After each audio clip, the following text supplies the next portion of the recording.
Magandang araw mga kasari-sari. Ito na naman ang inyong palawen yung tindera. At for today's video, maichismis na naman ako sa inyo. At dahil chismosa si Ate Tintin, syempre ukol sa ating negosyong maliit yan. Yan ang aking isi-share ngayon mga kasari. Sana sa mga gustong magkaroon ng tindahan, magkaroon kayo ng kaunting idea dito sa aking sasabihin. At sa mga bago pa lang, nag-uumpisa pa lang ng kanilang tindahan, sana makatulong pa mga kasari, makapag-inspired pa.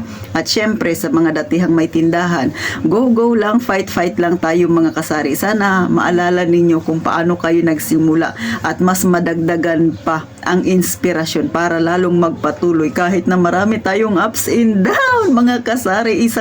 Number one na talaga dyan, no? Nangungunad dyan sa listahan yung tumal is real. Pero bago magumpisa ang inyong palawenyang tindera, huwag ka nang mahiya, please lang, libre naman yan, pindutin mo na ang subscribe button na yan mga kasari. At syempre pakilike na rin ang aking video kung may natutunan ka. At syempre isabay mo na rin ang pag-click sa notification bell para pag may bagong upload sa Titintin, isa ka sa mano-notify na mayroon na akong bagong chismis na hatid sa inyo. At eto na, umpisahan na natin ang real talk, masaya nating chismis. Muli, magandang araw mga kasari-sari. So, sa lahat ng mga baguhan pa lang sa pagtitindahan, mga nakailang linggo, nakailang buwan pa lang, ano ang inyong palatandaan na talaga namang kumikita na, umuunlad na, pasulong ang inyong negosyo? O ano ba yung mga kaganapan dapat sa ating tindahan? O mag-real talk muna tayo mga kasari.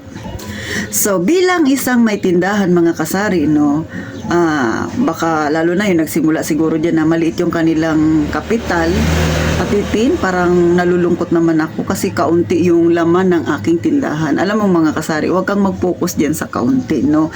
Sa totoo lang, ang isang tindera, ang mindset ng isang tindera, minsan hindi doon sa puhunan niya na panimula. No? Katulad ako mga kasari, no? Sabi ko nga sa inyo, nag-start lang si Titintin ng 20,000 at dahil nga sobrang alog-alog ng aking tindahan, hindi ko yan pinapansin na alog-alog siya. Pero minsan naisip ko rin, grabe naman tong tindahan ko na ito, di ba? Para lang ako naglalaro. Pero alam niyo mga kasari, ang naging focus ng aking attention, no? Pagka nag-open ako ng tindahan, naglilinis, nagbebenta, kinagabihan, pagsara ko, naglilista ako ng mga bibilin ko, kinabukasan mamimili ako. Yun ang focus ko. Busy ako. Basta lahat ng benta ko ngayong araw na ito, kinabukasan, bili, lahat yan, bili ng bili. Wala akong pinapalampas. No? Tapos nagdadagdag ako pa unti-unti. So yung kita ko, hindi ko muna binawasan, basta bili lang ng bili. O eto na ngayon, makalipas ang ilang buwan, hindi ako ang nagsabi na dumarami na ang aking paninda, kundi mismong customer. Siya yung nakakita ng pagbabago sa aking tindahan. O diba? Nagmarete siya sa akin. Sabi niya, Tin, mukhang umaasenso ka na. Sabi ng customer ko. Sabi ko, bakit naman? Kita mo nga itong tindahan ko, di ba? Alog-alog pa. Sabi niya, hindi Alam mo ba ang itsura ng tindahan mo nung nagsimula ka? At kumpara ngayon, mas marami ng laman. Yan ang sabi niya sa akin. Sabi niya, mga ilang buwan ka palang nagtitinda, pero halos kumpleto na ang laman ng tindahan mo. So, ikaw tindera, kapag hindi mo yan pinansin, yung tindahan mo na alog-alog, basta ikaw mag-focus ka doon sa goal mo na magbenta, mag-ayos ng yung paninda, mamili, magsara. Ganun lang yung focus mo araw-araw. Wag doon sa mga kakaunting paninda na napapansin mo sa tindahan. Wag, basta gawin mong busy ang sarili mo. Lahat na gawin mo para sa iyong tindahan. Mapapansin mo mismo customer ang magsasabi niyan sa iyo. Tapos nung umalis na siya, abay inikot ko nga yung aking mga mata at tama nga siya, marami ng paninda si Ate Tintin. So siguro maglilimang taon na ako magtitindahan. So yan na yung nakikita ninyo sa paligid mga kasari. Yang nasa taas na picture ko, yan na yan siya ngayon. Sa totoo lang noon, maliit lang talagang tindahan na Titintin, pero pinipilit ko na punuin siya ng paninda para hindi naman sayang yung space, para lahat ay talagang napapakinabangan mga kasari. Anuhin mo yung malaki nga tindahan mo pero wala ka naman halos mailagay. Mas mainam nang magsimula ka sa maliit na tindahan, maliit na puhunan, unti-unti dumarami ang laman, o di ba mga kasari? Kaya para sa mga kaumpisa pa lang ng kanilang tindahan at syempre naiisip na kaunti pa lang yung kanilang puhunan, huwag kang mag-focus sa maliit. Mag-focus ka doon sa pwede mong ibenta sa yung customer mga kasari.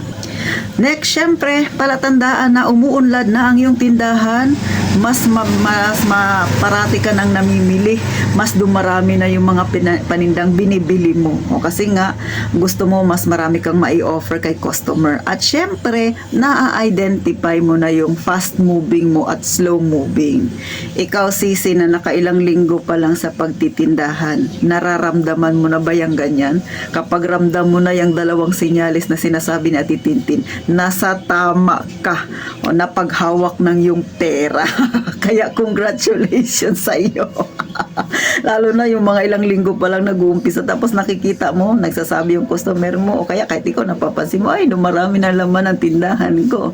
Tapos ikukumpara mo yung pinamili mo nung nag-umpisa ka sa pinamili mo ngayon, o, diba, sa present, abay, mas marami na. O, talagang naisip mo, tama yung aking ginagawa sa aking tindahan, mga kasari. At syempre, pangatlo sa palatandaan, nababayaran mo yung bills ng yung tindahan on time.